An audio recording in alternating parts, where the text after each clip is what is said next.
We're here to talk about your 17 years with Avalon Center. Wow. I know, it's crazy. So I had a couple questions. So what made you get into this field? Well, I went into counseling. That's what my degree is in. And I started out in substance abuse, but I was finding more and more as I was working with clients dealing with substance abuse, they had a core issue that they usually were working around. And a lot of them, that was either domestic violence or sexual violence that they had incurred in their life. And more often than not, they were using as a way to numb themselves. So we were often trying to treat the symptom without sometimes getting to that core piece. So I made a decision to switch and to go into domestic and sexual violence counseling, because I figured if we could help the core, it might prevent some substance use and then help more successfully stop other substance use.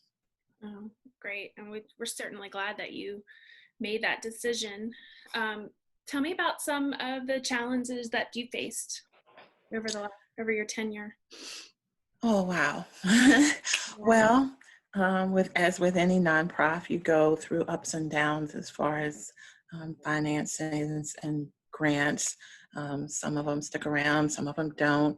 Um, Sometimes you have turnover in nonprofits. So it's all of those things have been a factor. Um, Changing executive directors, so whenever you have a change in administration, it kind of changes things. But I guess some of the ones that stand out the most is when there are laws that weren't working well for clients, and it was challenging because you just didn't have the answer that you wanted to be able to give them, or maybe community resources weren't available to be able to assist them to do what they needed to do in that moment to be safe and to protect themselves and their families. So different things on different scales, just at different times. Right, right. Do you have an idea of how many survivors that you've helped over the years? There has to be a ton. I I would venture to say probably close to 1,200 clients, Wow. um, give or take. Yeah. And then I guess the hard thing with that question is because I've had clients tell me that they've shared their information with other people and it's helped them. So it's kind of that ripple effect. So if we were just counting people who come through Avalon's door, it would be one number, but counting others who those people have helped Yeah. would give a different number, especially since I do some education in the community as well.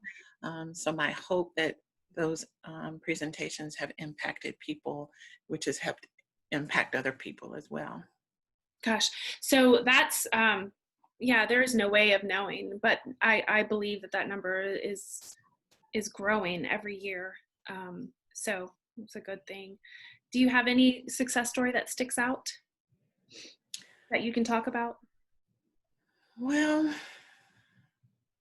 I talk about success stories probably differently than some may, because I have my clients celebrate even the smallest successes because they build and create more. So when they are able to um, get up, face the day, go to work, I tell them success. Okay, so what's our next one? But then also I look at things like I've had some clients that were going to finish their schooling, get jobs, get homes, relocate, and start over. And those are definitely successes too. So from here to here and everything in between. That's great. That's so great. Um, how do you feel like we are as a community now? Do you feel like we're more aware than we were, say, 5 years ago, 10 years ago? I do think there's greater awareness in general because it's been more pronounced on the larger scheme of the world and the nation. So that has been awareness training that on local level we could never master. So when they do it at a large level, that helps us all. I think people are less scared to talk about it. There are difficult topics. Nobody is rare and ready to go talk about domestic and sexual violence, but because it's getting a little bit easier to talk about, people are open to more presentations about it or discussions about it, and it's not as secret, which helps people become more aware. Absolutely. And I feel like from my point of view, education on what domestic violence is, what sexual assault is, what a healthy relationship is, and that education piece has kind of helped make it a little bit more easy to talk about, I guess.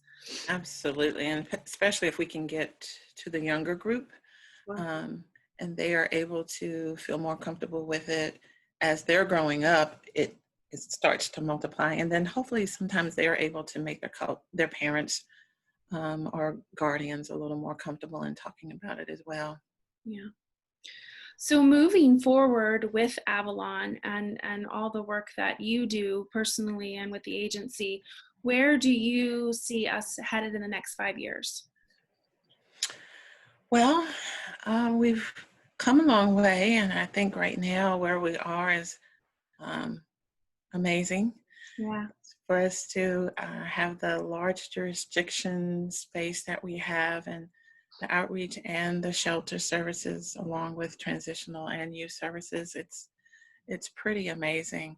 Um, I would say potentially being able to have more programming available would probably be something that we could look toward.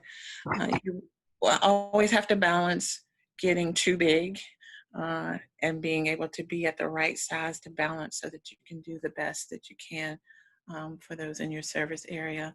But potentially maybe some music therapy to weave in.